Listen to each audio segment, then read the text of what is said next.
안녕하세요. 크리스천 영상학교는 신목사입니다. 오늘은 발달장애, 정신지체, 자폐증, 뇌성마비, 가족력, 유전병은 귀신의 공격인가? 라는 제목으로 한번 생각해 보도록 하겠습니다.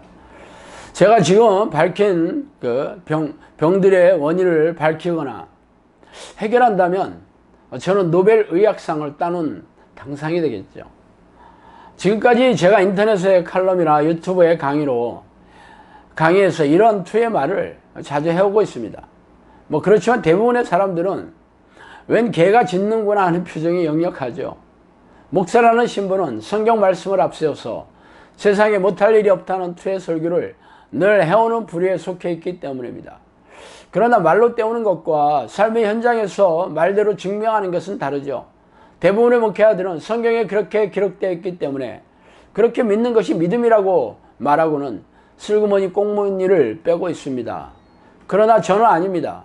정신질환과 각종 고질병을 비롯해서 세상에서 해결할 수 없는 어떤 삶의 문제가 있는 사람이라도 저희 영성학교의 기도훈련을 받기만 하면 해결된다고 일관성 있게 주장하고 있습니다. 그래서 지금까지 영성학교에 1000명이 넘는 사람들이 찾아왔으며 수백 명의 사람들이 저의 주장을 믿어보기로 하고 기도훈련을 시작했죠. 그리고 3년 반의 세월이 흘렀습니다. 어쨌거나 지금까지 제가 문을 닫지 않고 건재하게 버티고 있습니다. 영성학교를 시작하고 나서 수많은 정신질환자와 고질병 환자들이 찾아왔었습니다. 가장 많은 이들이 정신질환자들이었어요. 정신분열, 간질, 공황장애, 우울증, 조울증, 강박증, 분별증, 파킨슨병, 치매, 뇌경색, ADHD, 틱장애, 각종 중독증 환자들이었죠. 고질병의 종류는 너무 많아 소개하기도 벅차죠. 기본적으로 고혈압과 당뇨, 심장질환, 암, 빈혈, 이명, 민감성 대장증후군, 아토피, 햇빛 알러지, 악성 피부질환, 축농증, 비염, 후각장애, 청각장애, 수전증, 디스크 협착증, 허리 측만증 등 언뜻 생각나는 대로 제가 말씀해 드렸습니다. 지금까지 제가 건조한 이유는 어쨌든 영성학교 기도훈련을 인내하며 따라온 사람들은 거의 대부분 자신의 문제를 해결받았기 때문입니다. 그러나 제가 이를 홍보하거나 자랑하려고 이 말을 드리는 건 아닙니다. 이런 질병 등은 우리네 병원에서도 치유를 하려고 애쓰고 있으며 나름 성과도 없지 않기 때문입니다. 그러나 저는 어떤 정신질환이나 고질병을 막느라고 어떤 삶의 문제라도 해결할 수 있다고 선포해오고 있습니다. 그러나 현대의학으로 원인을 알 수 없는 병이거나 설령 원인을 안다고 할지라도 해결할 수 없는 불치의 병들이 우리네 주변에 널려있죠. 그렇다면 이 문제를 영성학교의 기도훈련을 통해서 해결받을 수 있을까요? 솔직하게 말해서 그게 저의 뜨거운 감자이기도 합니다.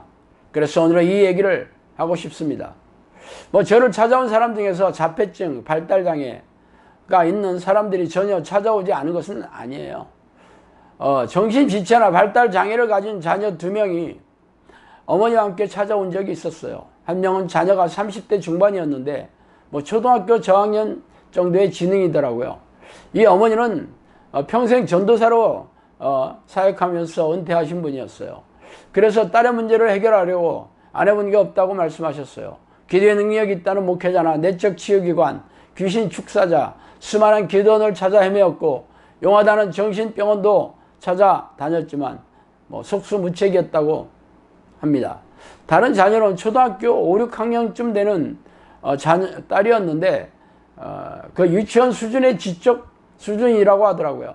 그 어머니의 말로는 병원의 진단으로는 염색체 문제 때문이라고 말했다는데 현대의학으로는 해결책이 없다고 귀뜸해 주었어요. 그러나 이들은 제가 주장하는 기도훈련을 시작하자마자 이내 그만두었습니다. 이 2분은 제가 대전의 원룸에 있을 때 찾아왔었는데 아마 제가 능력 있는 사역자라면 왜 좁아터진 원룸에서 벗어나지 못할까 하는 의구심을 떨쳐버리지 못한 것 같습니다. 어쨌든 기도훈련을 제대로 하지 못하고 중도에 포기한 게 아쉽지만 이 2건의 사건이 제가 이 발달장애자를 만난 경험의 전부입니다. 이번에는 아주 특이한 사건을 소개해 드릴게요. 역시 제가 원룸에 있을 때 구미에서 전신마비 청년을 데리고 온 어머니가 찾아온 적이 있었어요. 온몸을 전혀 움직이지 못하였고 오직 눈만 깜빡일 뿐이었습니다. 그래서 개인 택시 운전사가 이 청년을 업어다가 방에 들여놓았어요. 그래서 제가 어머니에게 그 청년의 상태를 물어보니 뭐 말은 알아듣는다고 하더라고요.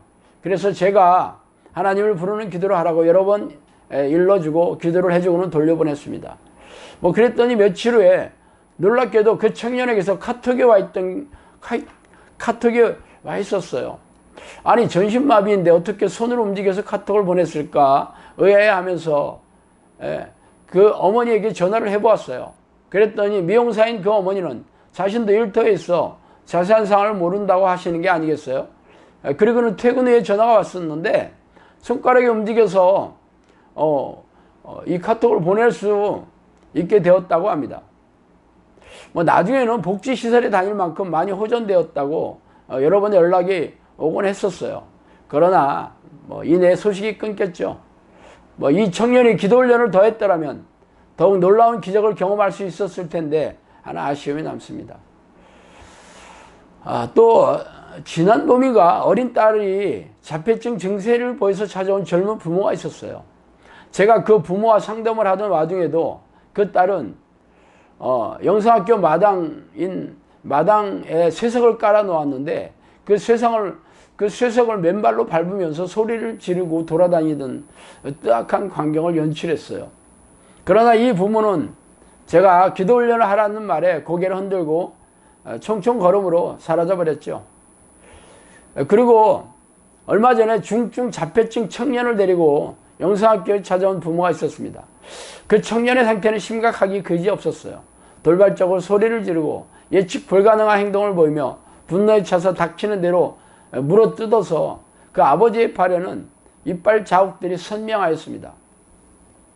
그래서 이 부모에게 기도 훈련을 권유하였는데 만만치 않은 영상학교의 기도 훈련을 잘 따라올지는 미지수입니다. 오래전에 특수학교 교사가 기도 훈련을 한 적이 있었어요. 훈련이 끝나고 졸업할 무렵에 그 교사는 저에게 의미심장한 얘기를 해주었습니다. 자신이 돌보는 학생들이 자폐증이나 이 지체장애자들이 대부분인데 그들 대부분이 제가 말하는 귀신이 잠복한 현상이나 증세를 보인다고 말해 주었습니다. 성령께서는 귀신들이 공격하는 유형에 대해서 말씀해 주셨는데 뇌를 장악하고 뇌세포를 공격하고 말초신경을 주로 공격하며 그리고 염색체의 DNA를 공격한다고 말씀해 주셨어요. 뇌를 장악하고 공격하는 게 바로 정신질환의 형태로 나타나며 말초신경은 각종 기관의 고질병으로 나타나죠. 그리고 염색체의 DNA가 바로 발달장애나 자폐증, 가족력, 유전병 등의 불치의 병일 것입니다. 그러나 이러한 불치의 병 때문에 저를 찾아와서 기도훈련을 지속적으로 한 사례가 아직은 없어요. 앞으로는 이런 사람들이 영상학교를 찾아올 날도 뭐 있을지 모르겠습니다. 그래서 전지전능한 하나님의 능력을 온 세상 사람들이 알고 하나님께 돌아와 경배하며 감사하는 날도 오게 될 걸로 믿고 있습니다. 할렐루야. 오늘은 여기까지 하겠습니다. 감사합니다.